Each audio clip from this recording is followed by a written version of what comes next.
the first thing I want to say, despite whatever you may think of as modern-day incarnations of liberalism and conservatism, in their essence and root, according to Kabbalah, both mindsets are fundamentally positive. It's just that sometimes that they de-evolve into conflict and unfortunate situations that may arise from that conflict. So what are they if we were to just take them in the simplest form? In Kabbalah, to be conservative really means to be past-oriented.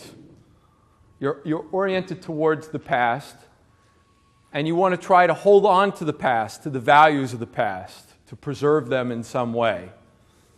By contrast, liberalism is looking forward to forging a new world, is frustrated with the past, and would like to revolt or revolutionize or revise or reform the way the world has been up until now.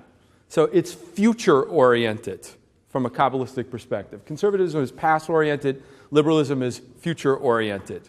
Again, these are idealizations. We're not yet talking about political parties or people's individual perspectives. But we're going to start with these as just our general definitions that we have. Moreover, we see that the conservative mindset it tends to want to preserve hierarchical distinctions of the past, which differentiate things in terms of value. Certain things are more valued, certain things are less valued. And there tends to be a perception that liberalism is trying to reevaluate those values and perhaps undermine them in some way. That's a common type of perception that there is. And the more dominant term associated with liberalism is actually equality, which seems to be the antithesis, just on a very general level, to hierarchy, viewing things in the vertical dimension. So how would we see these terms in the Torah? The horizontal and the vertical. We're going to say that not only we're going to have a past-future distinction, we're going to have a vertical and horizontal distinction. If you look into the Torah, prior to the giving of the Torah, there was no divine revelation that occurred on a collective level to differentiate reality, to install within reality a hierarchical system of values, that certain things are more preferred and certain things are less preferred. Maybe on an individual level that occurred. Like Abraham had his own personal revelation from God, which gave him some sort of compass for understanding the difference between right and wrong, or even privileging right over wrong. But just in the natural world, in and of itself, we see that the word teva, actually in Hebrew, which means nature, is sometimes seen as a poetic contraction, or what's called a notrikun, a noterikun, from the Greek referring to a poetic contraction, for tov and ra, good and evil. It's sort of indifferent to what happens. It's just natural occurrences. If it rains and the rain happens to cultivate your land, aid in the cultivation of your land and the growth of your crops, that's wonderful. If it rains and floods your land, that's not so wonderful, but nature seems to be somewhat indifferent and impersonal. It just rains. That's just a fact of nature. So it's like all situations being equal, all people being equal. So the beginning of like selection and choice, saying certain things should be prioritized over other, that's already the introduction of something like a Sinaitic revelation, the giving of the Torah at Mount Sinai. And that introduces verticality into the world. Originally, the way the Midrash understands prior to the giving of the Torah at Mount Sinai was there was a discontinuity in the vertical dimension of reality. That maybe in some ethereal nether region, in some metaphysical realm, God had a measuring stick for assessing reality, but it wasn't imparted to us down here. In other words, the vertical dimension, the hierarchical dimension, did not descend all the way down to touch earth, to permeate everyday reality on its most base level. So there was a discontinuity between practical everyday life and maybe abstract theoretical notions or spiritual notions. The spiritual and the physical were not connected. And the first thing that happens when we see the giving of the Torah at Mount Sinai is that division, that decree that kept that division between what is above and below is abolished, and we connect above and below. We finish out or fill out the vertical dimension. And the evidence of this is seen in the very first word, and actually an alternative reading of the very first word of the Ten Commandments. So the Ten Commandments start, I am the Lord your God who has taken you out of the land of Egypt. But in Hebrew, it says, Anochi Hashem Elokecha. Anochi means I. It's actually a very unusual form of the first person pronoun. I am the Lord your God. Anochi. But since the text of the Torah, the written Torah, is unvocalized, it affords us multiple readings of the same words if we simply revocalize them in a slightly different way. So if you look at the word Anochi, I, the very introductory statement, in the very introductory statement of the Ten Commandments, you can reread it Anachi. Same exact letters. Instead of Anochi, it's Anachi. What does Anachi mean? Anachi means verticality, the vertical dimension. So like God introducing himself is like introducing the vertical. And this is something that occurred in our past. So if we look into the past of Judaism, we're like being given a vertical set of standards and values, a hierarchy. And if we have verticality, then there's like a ladder up. There's something we can climb higher and aspire to. If there is no verticality, there's no way to get off the ground. We'll all remain on the same levels. Another way of saying that politically is everything's just an opinion. Everyone's entitled to their opinion. No, one opinion cannot be privileged over another opinion, and they're all sort of like weighted very equally, which is something that we do value. That's a very liberal mindset, which again, in its essence, is fundamentally good from a Kabbalistic perspective. But the idea that there should be some greater authority that would orient things in terms of values, and it's coming out of the past, the wisdom of the past, that's this very first word in the Ten Commandments. Now, how do we say the horizontal? How do we express the horizontal in Hebrew? So if you look at the modern Hebrew word for the horizontal, it's mu'uzan. From the word ozen, relates to the ears, right? The ears. And certainly we know that if you have an inner ear problem, you may suffer from vertigo. I actually know some people that have vertigo, and if they don't take their medicine, could fall out of the shower, right? You lose your sense of balance, equilibrium that you have. Also the word moznayim, which is like scales to kind of balance, but it's balancing on the horizontal. You want things to be horizontally in check. In rabbinic Hebrew, the word is mu'uyan. Mu'uyan means the horizontal, and that comes to the word ayin, which is the eyes. Einayim are the eyes. So it's interesting, the modern Hebrew term shifted to the ears. The rabbinic Hebrew term was the eyes. So if you now just look at an abstract caricature of a person, the horizontal dimension is defined by your eyes and ears on the face, right? Like if you're level-headed, it's like having the right lineup of your eyes and ears, right, on both the left and the right side, very balanced. And there's certain bilateral symmetries that exist in the body, the way the aesthetic of the body, how it's designed, that allows for this to exist. On the other hand, the vertical dimension, how do you see the vertical dimension in a person? That's actually seen by the nose. So the nose establishes the vertical line in the face, just as the eyes and ears are giving you the horizontal line. In biblical Hebrew, we don't use either term. We actually use the word ophik, which refers to the horizon line to define the horizontal, ophik. So there's actually a third term that comes into play. But let's just now think a little bit more about the face. Normally, if you wanted to be a masquerading superhero at night, right, you could decide if you want to be Batman, for instance. You might get a face mask. Apparently, there seems to be this tendency to want to disguise ourselves with something that just conceals the eyes. But truthfully, if you wanted to conceal your identity, a better way of doing it, according to Jewish law, would be to conceal the nose. Because it actually says that the reshita partsuf, the beginning of the face, the profile of a person, is the nose. The nose is even more differentiating than, let's say, the eyes or the ears in certain respect. And it's because it actually underscores this notion of verticality. And if there's a vertical dimension, then like no two things are the same. Another way of understanding the vertical is to say it causes differentiation. So what differentiates me, what makes me unique, is the nose. To the degree that if, let's say, someone was lost in battle, God forbid, and you wanted to try to ID that person, and you saw their body, but for whatever reason you didn't get a view of their nose, you can't have proof positive of their ID without having seen their nose. Eyes and ears are not sufficient. You have to see the nose, and according to Jewish law, in order to be able to clearly ID who it was. It's a very strange case. But again, that's what causes differentiation. The horizontal, which aims at equality, de-differentiates things. They all become exchangeable.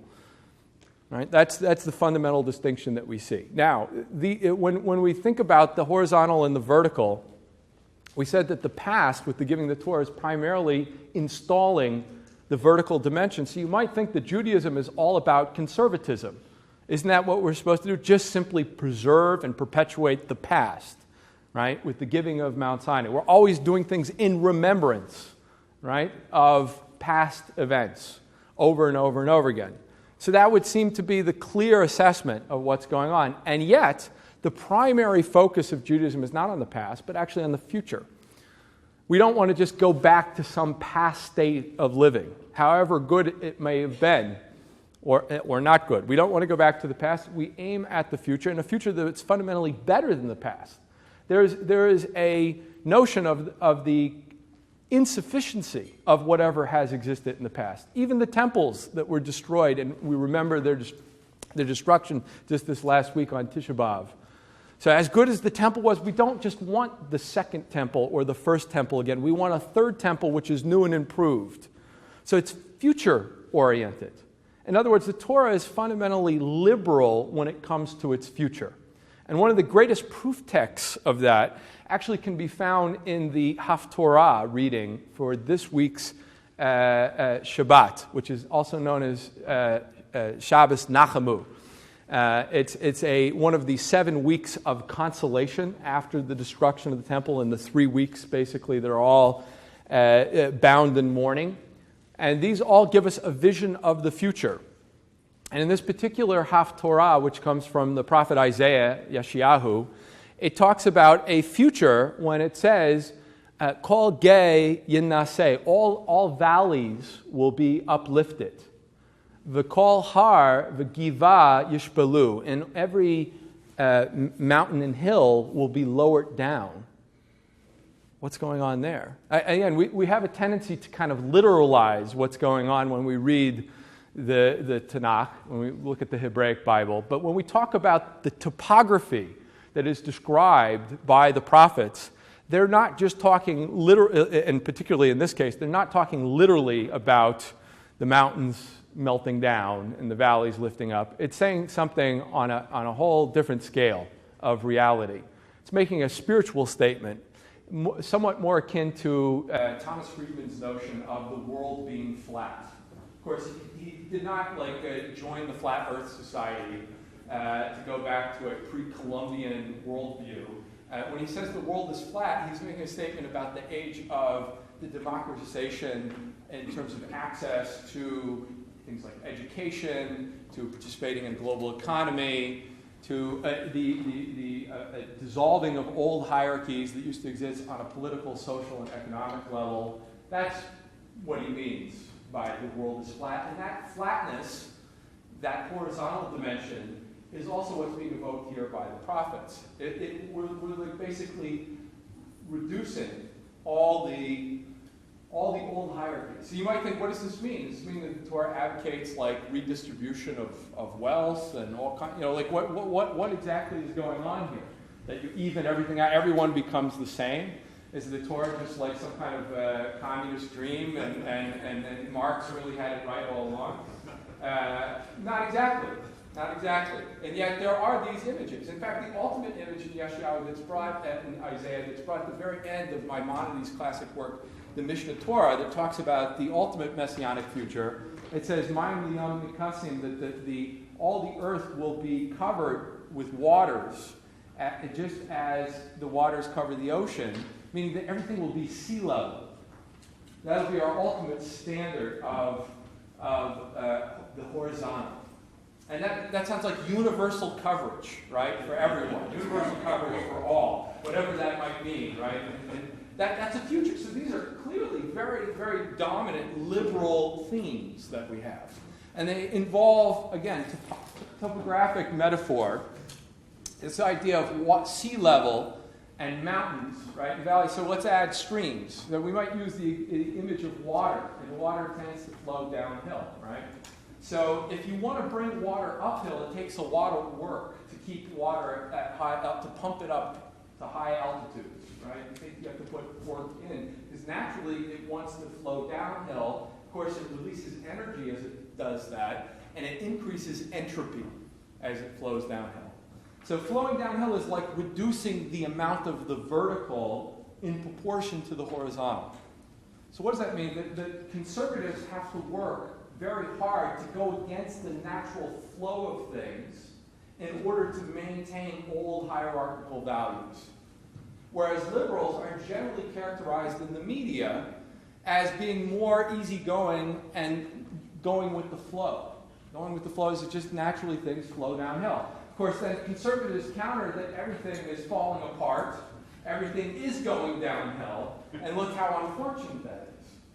It's also very interesting to note that what was your altitude that you started at a certain point in life, if things are continuously flowing downhill, so they're changing relative to your initial starting position. And what this means is a phenomenon that most of us probably recognize at some point.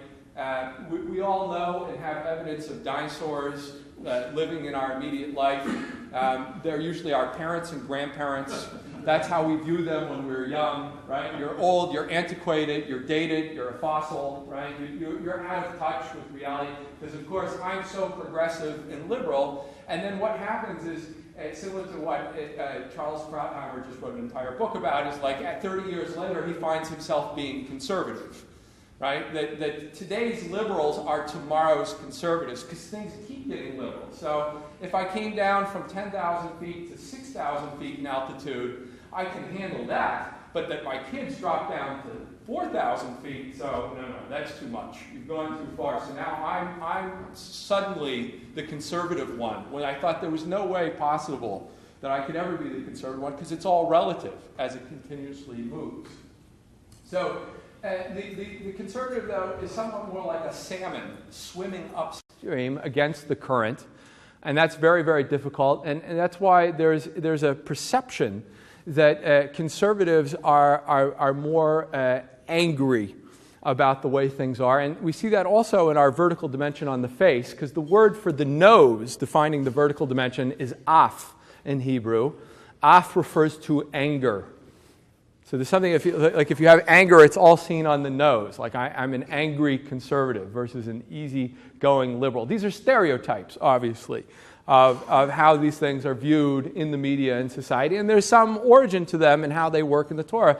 And we're told that these are fundamentally unrectified views, the past and the future. And that we can also install these two perspectives in the different powers of the soul. They relate to what are called the Sfirot, which are basic channels of divine revelation that are situated within our psychic and spiritual frames of experience. And the two cognitive faculties that we have, they're sometimes associated with a left and right brain, is that of what's called chokhmah, wisdom, and bina, understanding. And it's very hard to understand really what the difference is if we don't give a more technical definition between wisdom and understanding. That the Torah's understanding of wisdom, or its primary understanding, has to do with a statement made in a very early Kabbalistic work known as Sefer Yetzirah, the Book of Formation. And there it calls it Omek Reshit, a depth of what came before. In other words, it delineates like the trajectory that takes us further and further back into the past. So deep wisdom is like primordial wisdom that goes back to the past. And how far back can you go? Well, you can go back to even before the beginning of creation, like the Torah being the blueprint for the world. You go back to a past that's so far past it's not even part of natural history as we think of it. So that's wisdom. It's grounded on memory and the collective wisdom that we constantly are aggregating as time moves forward. But we want to preserve that and have some kind of continuity with it.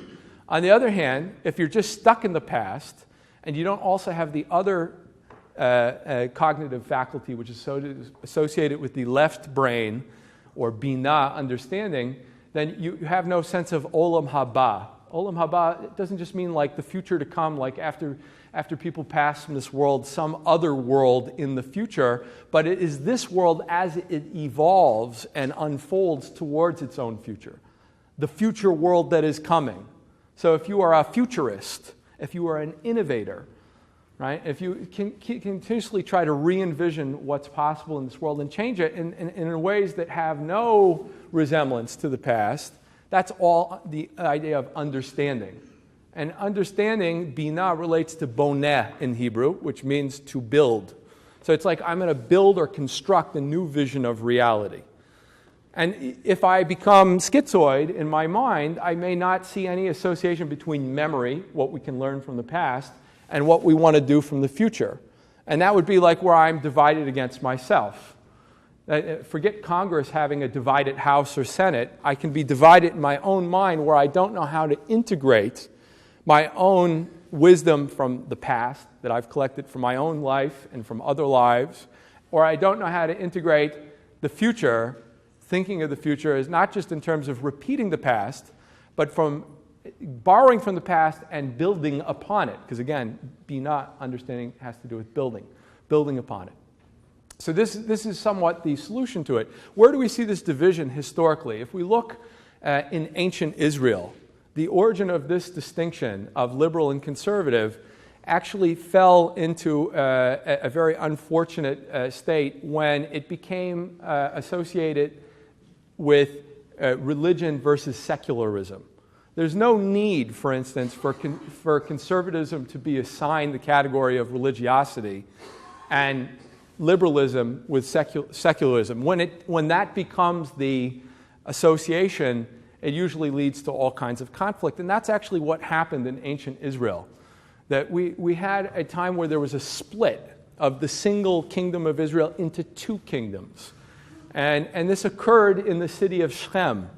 And Shechem, actually, etymologically, the name of this city means the shoulder. And actually in Kabbalah we're taught, if we try to look at the anthropomorphized sense of our spiritual psychology, we can think of like the body now as representing all kinds of metaphorical and symbolic concepts. So you have a one mind, and then the first place where you get divergence is in the shoulders. So divergence begins in the shoulders, according to Kabbalah, and that's why Shechem, the shoulder, is like the split of the kingdoms. And what happened? 12 of the 12 tribes, 10 of them ended up joining the northern kingdom, which today we would associate with the secular liberal group, and 2 of the tribes remained in the southern kingdom. What are the names of the 2 kingdoms? So the southern kingdom is known for Yehuda, who's the Jew, right, Yehuda. And the northern kingdom is known for Ephraim, the child of Joseph, right? So these are the two different kingdoms. And how did this split occur? So we see that after King Solomon, there was his son took over, and his name was Rechavam. And even during the times of Solomon or Shlomo's reign, one of his top ministers, Yoravam, had some political issue and started to rebel. And this rebellion really became amplified during Rehavam's tenure when he took over from his father. And he didn't know how to deal with it, so he went to his advisors, and his elder advisors told him that he should squash the rebellion, even though Yoravam sort of wanted some sort of reconciliation. And as a result of this policy of really going after the secular left, it actually caused a long-standing rift that has not even been healed to this day in the kingdoms of the Jewish people, these 2 kingdoms. So the origin of this, though, was already foreseen on some level, though, during Shlomo's lifetime, because there was a garment that was taken from Yoravam by Akihashiloni. Akihashiloni was one of the great prophetic figures in ancient Israel. There's even an understanding in the Hasidic movement that he came through time to teach the Baal Shem Tov many of the deep mystical secrets of the Torah. So he's the most enigmatic figure, Akihashiloni. And what does he do with the garment of Yeravam? He tears it into 12 pieces. And 10 of them he gives to Yeravam, and 2 are reserved for Yehuda. Like 10 are supposed to represent the 10 portions of out of the 12 tribes, and the other 2 portions, and it's foreshadowing this division, this rift in the kingdom that occurs. Well, if we look on a little bit further, we see that one of the episodes that really sparks almost a Jewish civil war at this time is a tax collector of Rachavam, who's now again in the kingdom of the south, whose name is Adoram, is killed. And as a result, Rachavam wants to raise an army of 180,000 soldiers to go finally put an end to the rebellion in the north. Of course, in the rebellion in the north, amongst other things, one of the things they do is build 2 golden calves and initiate all kinds of idol worship and do not keep with the traditions of the Torah, right? So he wants to squash this. And most bizarrely, in the whole history of ancient Israel, a very enigmatic prophet appears, Shemaiah, who's called Ish Elokim. He's called like a godly man. And he, like out of nowhere, shows up and makes this pronouncement that God has decreed it, that there should be this rift between religious and secular Jews, that there's some great purpose in this, and don't go to war with them. And miraculously, when Jews can never seem to agree on anything, they all agreed. They didn't go to war. It's the most uncanny thing, right, that this didn't happen.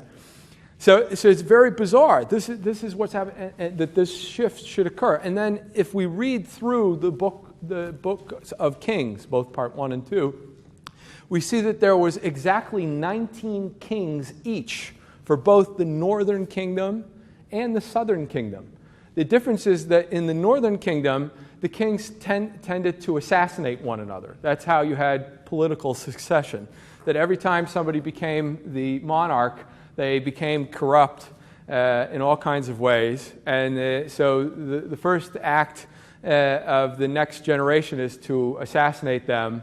And so they move in kind of rapid succession. And the northern kingdom was exiled already 150 years before the destruction of the first temple. So it's much shorter time span. And yet, despite the fact that there's such a difference in time, how long the 2 kingdoms last, both the northern and southern kingdoms had exactly 19 kings each, which is super significant in Kabbalah.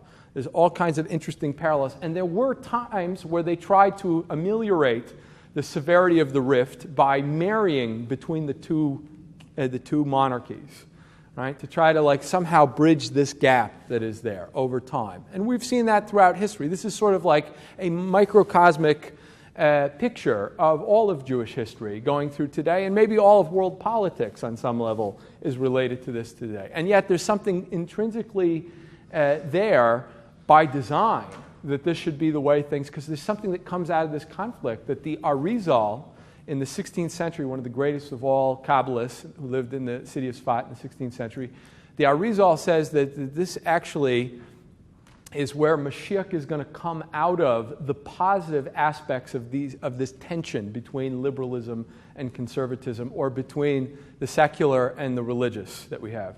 It should be noted, by the way, that the vast majority, 10 of the 12 tribes, were in the north. And it's also true today that the majority of the Jewish world associates with either liberal versions of Judaism or with secularism on some level. Very interesting. Why would it even be the majority? Why that? It's all counterintuitive that there should be a split, that the majority should be in the secular liberal camp.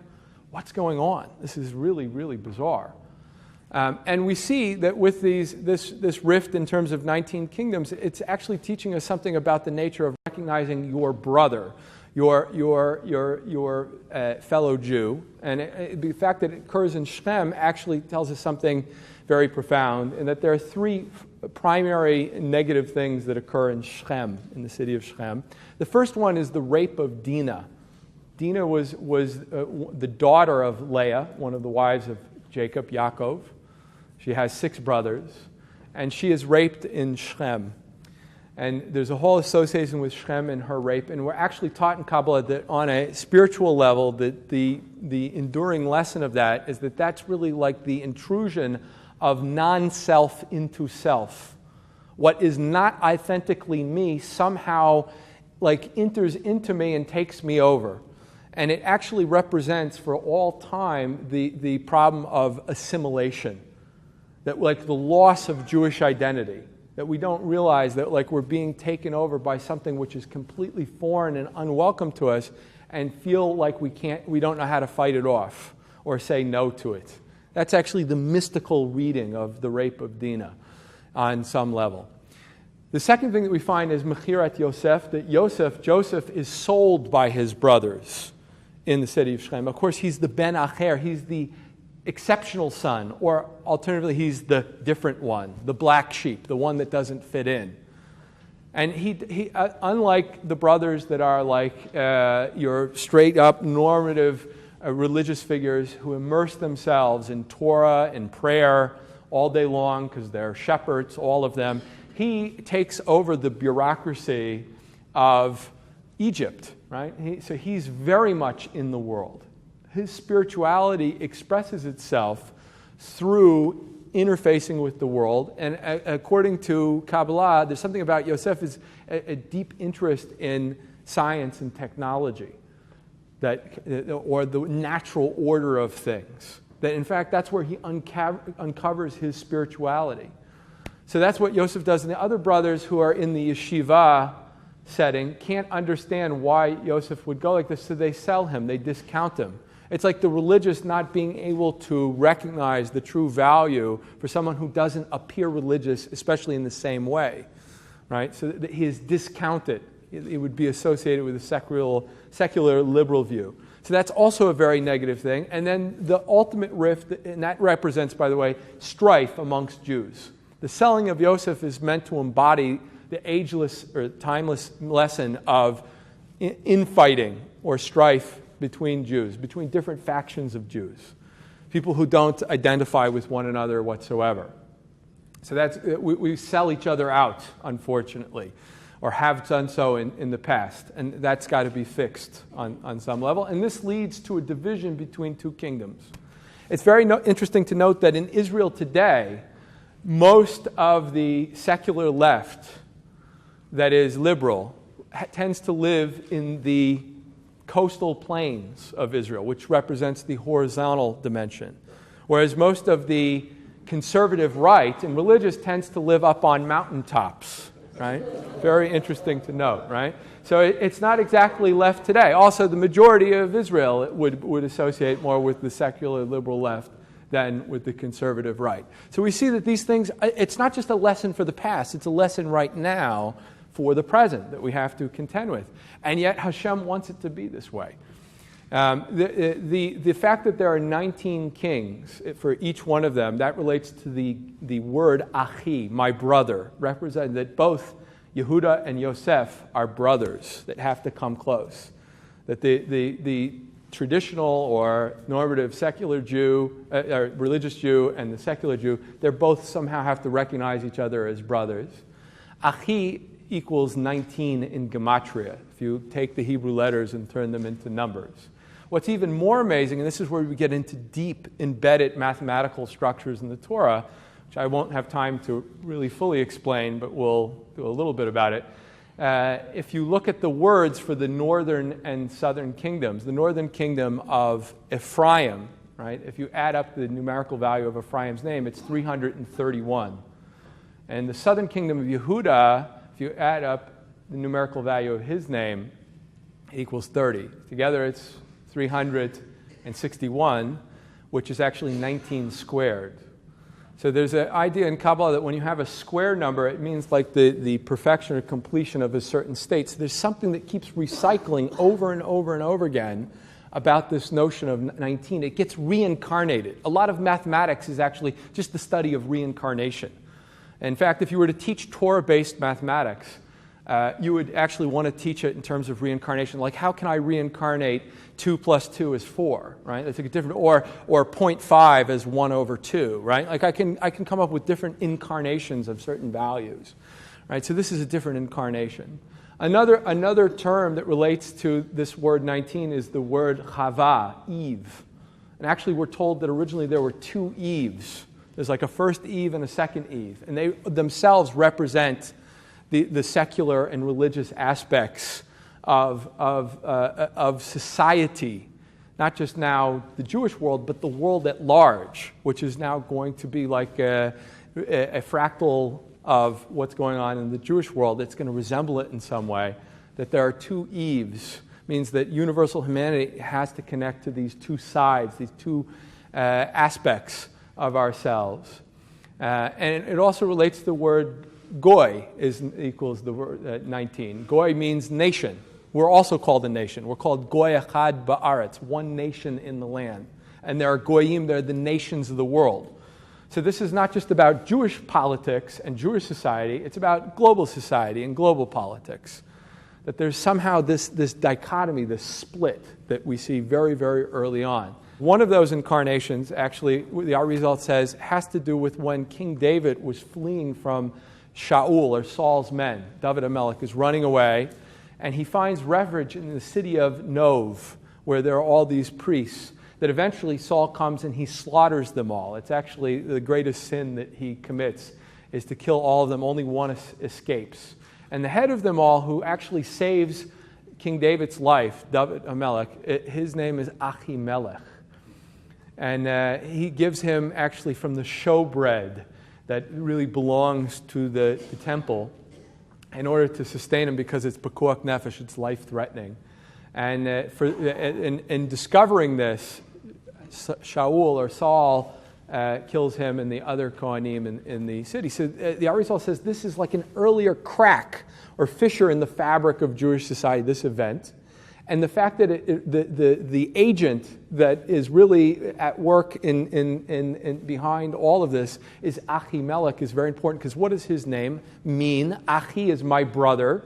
Again, relates to the 19 kings in both kingdoms. And Melech is a king.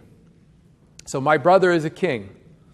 And there's actually a proper rectified notion that if you really understand what this person's name identity represents, my brother is a king, the person who's not like me is also a king. They also have some mastery in the world. Like I might have mastery of the Talmud and Torah texts, but say my brother has mastery of physics and technology or some other thing. And there's actually, it says a kind of, in the future, there's a kind of jealousy between Yosef and Yehuda, that they're a little bit jealous of one another. That the worldliness and success of Yosef, of Joseph, in all of the secular, let's say, arts and sciences, as we've seen Jews have been extremely successful from in over the years, is a little bit as cause for jealousy amongst Yehuda. Why am I sitting here in yeshiva all day? There's all this cool stuff that I could do. I could invent iPhones and cure cancer and do it. Maybe I could do all that really interesting work.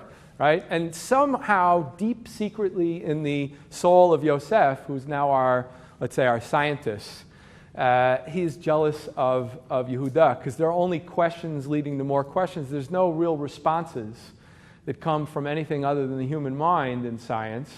It doesn't address things on the deepest level with the kind of guidance that the Torah gives. So there's some jealousy between the two. And if you properly develop that jealousy, then you can begin to bridge the two brothers together. So Achimelech is the joining of both of them. And he himself is now representing or embodying this notion of the duplicity within Eve, or Chava, Adam's wife. On the one hand, she's called Chava, but that's only after eating from the tree of knowledge. And actually, after eating from the tree of knowledge, when she becomes known as Chava, her proper name, what we think of as Eve, it's actually a result of eating from the fruit of this tree, which some commentators say is Chachmat Yavan, is Greek philosophical wisdom, which has given us the modern academy, the academic world, and secular studies. That's how she was transformed in some way. But originally, she was supposed to be called Em Kol Chai, or Chaya, the living one. The mother, and the idiom is mother of all life. So when she's the mother of all life, as opposed to one who actually brings about the opposite of life, on some level. She has this two sides related to her. So that expression, Em Chol Hai, mother of all life, equals exactly 109 in its numerical value. This is how the Arizal thinks about all these different incarnations of this idea, which is the same value as the word Achimelech, my brother is king, and the figure who gives the bread and sustains King David. So there's all kinds of bizarre ways in which it shows up. Another one is actually the split just amongst Yaakov's wives. He wanted to just marry Rachel, but he also marries Leah. And we're actually told that sometimes the two wives of Jacob, each and every one of us is Jacob, is Yaakov. And we have to marry these two wives. We have to connect them together. We have two different creative connections that we have, and they represent some kind of dichotomy, some kind of split in our consciousness that has to be overcome. It's symptomatic of exile when we can't reconcile, let's say, the natural wisdoms, let's say science and technology, or the arts and sciences by extension, with Torah wisdom.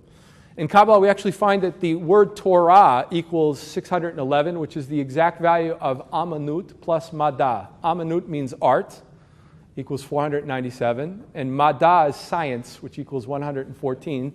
Together, there's 611. So the Kabbalah actually tells Torah equals art plus science. But if you see the Torah side, you're from Yehuda, the southern kingdom. And if you see the art and science side, you're from the northern kingdom, that's Ephraim. There's some very interesting relationship there. We see furthermore that Yehuda, the name Yehuda, has the 4 letters of the tetragrammaton of Hashem's name, Yud, He, Vav, and He. The name that we don't articulate the way in which it's written. So it's very clear that that's the religious, spiritual side. Whereas Ephraim, Afar ve'Ephar means like dust and ash, is very earth-based. And the earth in general represents the material world. But the subroot of Ephraim is par, which relates to even the word pre. Par is like an animal, right? A very robust animal. But pre means to be fruitful. So there's tremendous productivity in produce that comes from Ephraim in the north. Again, Ephraim is the child of Yosef, of Joseph. Just like he feeds all of Egypt, there's certain Jews who figure out, for instance, like Fritz Haber, how to feed the world. We go back 100 years, and there was a big dilemma. We didn't have enough natural fertilizer to sustain a population of more than, say, 3 or 4 billion people. And a Jewish German scientist, who was secular, of course, came up with the idea of synthetic ammonium nitrate, Fritz Haber. And because of that, we now can easily feed our 7 or 8, soon to be 8 billion people and beyond. It's only a matter of politics that if we don't. But the technology to create enough fertilizer to do it was a Jewish secular invention. He definitely didn't view it in that way. So it's tremendous productivity and yield that comes out of Yosef's mindset to feed the world, and that's a very noble thing. But somehow it's not associated with the religiosity of Yehuda. There's a disconnect that occurs there in terms of the vertical and the horizontal. So if we go back to the very beginning of the Torah, in the beginning God creates the heavens and the earth. The original bifurcation or schism is just into heavens and earth. So what are those? The heavens is the spiritual, the religious side. That's the vertical dimension, is the heavens. I want to blast off into the heavens. I need a rocket to take me higher and higher on the vertical axis. The earth is the horizontal axis. And the earth by itself, it says, Haaretz haita tohu vavohu. The earth was originally just void and desolate. Right? That there's something about the earth that if everything is just on the horizontal level, it's all equal. As things go downhill and reach more and more states of equality, they can create greater and greater levels of disorder or entropy, what we think of as entropy. And if you have maximal entropy, especially in society, that's what we call anarchy. And like the risk of total liberalism, right, where everything's equal, everything's interchangeable, do whatever you want. Rob the bank, don't rob the bank, feed the poor, kill the poor. It's all the same, right? Like obviously this is an absurd extension of these thinkings, but it's not that crazy actually, if on just an abstract level, because total anarchy is there is no oversight in terms of how things run. Anarchy itself is not necessarily the worst value. In fact, the Torah even sees a future where anarchy gets rehabilitated in some way. Very often when people ask me which political party I belong to, I tell them I'm an anarchist and smile. Right? Maybe it's because I'm from Vermont and we think differently. But in the future, it says that we will restore our judges. We have a Torah portion of Shoftim, which talks about judges. And it says, Shoftim osotrim titein lecha b'chol sharecha, that you should have judges and officers, like police officers, appointed in all of your gates. So we have someone who makes a judgment, a value judgment, like this is preferable to that not all choices are equal. And then there are police to enforce it. It's like orders backed by threats and classical notions of sovereignty and jurisprudence. However, the Lubavitcher Rebbe has a discourse where he says in the future, our judges will be restored to us, but there won't be any police. In the future, people will just naturally choose the right thing, that we won't need a police. And in a certain sense, that means that things can be self-organized, just like on a crowdsourced kind of way. We're sort of approaching that. There are many things that have developed without any top-down supervision, like the internet or Wikipedia. Many examples of that in the world today. And increasingly, we will see things that operate in this manner that you won't need police. It won't have to be orders backed by threats. The people will naturally choose the right thing. And that's saying that there can be maybe a positive sense of anarchy in some way, where there's no centralized governing body from on high that's privileged above everyone else. But it remains an open question. Right? So originally we see in the Torah there's the heavens and the earth, the vertical and the spiritual, the vertical spiritual and the horizontal earth, and the earth was anarchical, it was tohu, chaos and void. And even in the very first letter of the Torah, the Beit of Bereshit, the very first letter of the Torah is a large letter Beit, and the large letter Beit is a letter whose numerical value is 2. Represents the duality in nature, that there is this fundamental duality, the material and the spiritual, the conservative and the liberal, the past and the future. It's somehow signaled there in that very, very first letter. And it actually says that what's unrectified about this first letter that creates this duality, what closes the duality is when the open side of the Hebrew letter Beit, which is, it's got 3 walls, but one side is open. And that open side, we're taught, is the north face. And there's a statement that says, mitzafon, from the north, tipatach hara'ah, that from the north, evil comes about. Again, the northern kingdom was the corrupt kingdom, more the corrupt kingdom politically, relatively speaking. So there's some negativity that comes out of the north. And so the closure of the northern kingdom is like turning the Beit into a Final Mem. A Final Mem is a letter that looks like a square. A bet has just got 3 sides, and the Mem closes the final thing. So the written Torah begins with the Beit, and the whole end of the Torah, not the end of the written Torah, but the end of the oral Torah. If you look at the very close of the oral Torah, the Talmud and the Mishnah, the very last expression, it says, Hashem yavarech et amo b'shalom. God will bless his people with peace. And the very last letter is in the word shalom, peace. Eventually we'll have peace in the future. And it has to do with rectifying this duality of the Bet, because it turns into a final Mem. The very last letter of the word shalom is a Mem. So the first letter of the Torah is a Beit, the last letter is a Mem, and the Mem just simply closes the north side and connects it all together. And that's what the Messianic age has to accomplish. That's what Mashiach has to accomplish. So it says that the Mashiach is going to reveal Torah Chadasha, like a new dimension out of the self-same Torah, which helps to reconcile this split and show how there can be a convergence between the left and the right, the liberal and the conservative, to bring them together, to marry them, the future marriage of liberal and conservative, to overcome this polarization that we have in society. And that likewise will be reflected in the entire world. And one of the expressions that we have that indicates how that will be done from within the same Torah, but just revealing new dimensions, is in the idiom v'dibarta bam, and you shall speak in them. What do you mean to speak in them? To speak in the words of Torah, meaning that I can take words of the past, right? Like this is true also of prayer. Words of the past, and I can stage a conversation about reforming the future inside those words of the past. we're constantly like breathing a new soul into words that are from the past, which kind of resurrects them, gives them new life.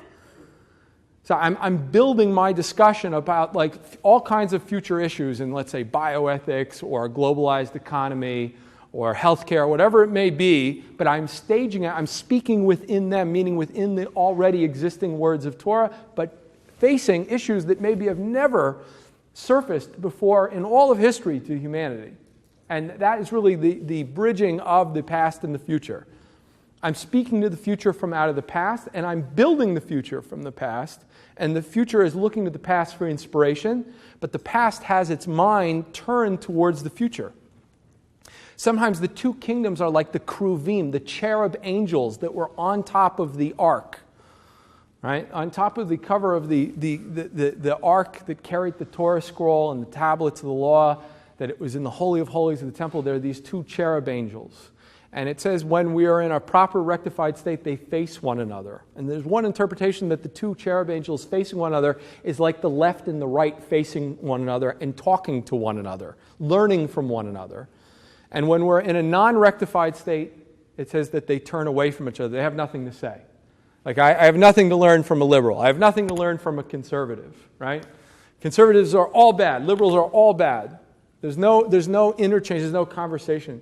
In Israel, it'd be like saying, like, secular Jews have nothing to learn from religious Jews, and religious Jews have nothing to learn from secular Jews. That would be the equivalent idea. So there's something about getting these two cherubs to face one another. In Kabbalah, it actually says if you have what's called mochin de katnut, which means small-minded mentality, that you see no relationship between past and future, or no relationship between liberal and conservative, or secular and religious. They're just disconnected. It's one to the extreme in the exclusion of the other. If you mature in your consciousness, that's called gadlut mochin, meaning gadel, to grow and mature.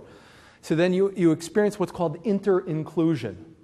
But there is an inflection of the past and the future and the future and the past, the liberal and the conservative and the liberal, the vertical and the horizontal and the vertical.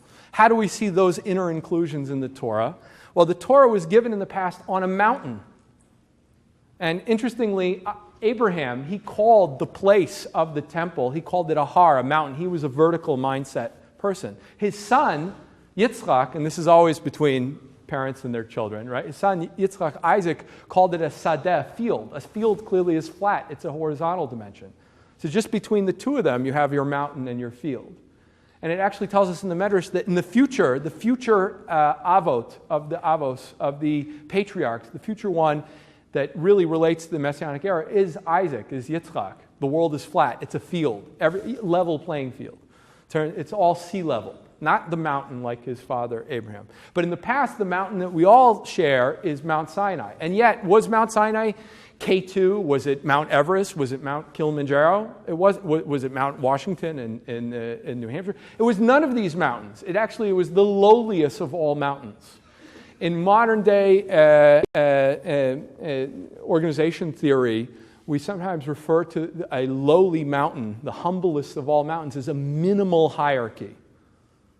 A mountain that is in other words, the least distance between the top, the CEO of the company, and the lowest person on the company, that you empower everyone in the hierarchy to do the absolute most. If you really combine the horizontal and the vertical, sometimes we call about a horizontal hierarchy, meaning like everyone is like the top of whatever their particular unique talent or ability is. So each of us get to play all the different roles. That's a horizontal hierarchy. But a minimal hierarchy is Mount Sinai. It means to say that there's already like a trace of the horizontal in the vertical by making it the smallest of mountains. It's a mountain. It differentiates above and below, better or worse. It gives us some sense of choice, but in the most minimal way. It's not a highly stratified sense of verticality and hierarchy. It should be a great looming mountain where the top is so remote from what is below. Likewise, in the future, when the earth becomes all sea level and we think that everyone has global coverage and everything is redistributed, that also contains the inter-inclusion of the vertical inside the horizontal. How do we see that? Anyone here go on Google Earth will know that you can see now underwater topography. The highest mountains in the world actually are not the Himalayas, but the Hawaiian islands. It's just that most of those islands, the mountains are submerged underwater. That just because things on the surface are all sea level, we're all covered, doesn't mean that the oceans are as deep. There are places where the ocean is very shallow, and there are places it goes down miles and miles and miles. So too in the future, on some level, we'll all be covered. On another level, like the effort that you put in, especially during the time of this world, of normative history, the time of exile, will relate to how deep that coverage goes, right? Like how far down in that particular place. So there's both something that makes us the same and something that differentiates us. Again, the vertical differentiates us, like that we're rewarded for our effort, and the horizontal makes us the same. And we have to have both these attitudes also with children. There's a kind of family politic with children. On the one hand, if I tell my kids, and this is the maternal instinct, because you all came from my womb, so I love you all the same. This is how it's understood in Kabbalah. Of course, a father can be a mother in mindset, according to Kabbalah. So I love you all the same, so it doesn't matter what you do. If you get all A's or you flunk out of school, if you do drugs, if you stay squeaky clean, I love you. You're my child no matter what, right? Total equality, and I love all my children. It's in other words, it's not tied to performance. If you know the hedge fund world, and I used to work in this world at one time, that you get like a management fee that has no bearing on how well you do with your investments, right? Up front, you get a management fee. So I give you this unconditional love just by being you. It doesn't matter how you perform. That is the horizontal part. But then there's another element that is tied to performance. I would prefer that you lead a good life, that you be a law-abiding citizen, that you excel, that you be all that you can be. And that's like your performance fee that you get alongside the management fee. So there's these two mentalities. And the problem is, as parents or as citizens or as politicians, we can't integrate the horizontal and the vertical. Have both elements simultaneously alongside and see how they can have deeper and deeper integration as possibilities. If you like that video, hit the subscribe button and notification bell below for hours of the best Jewish content online.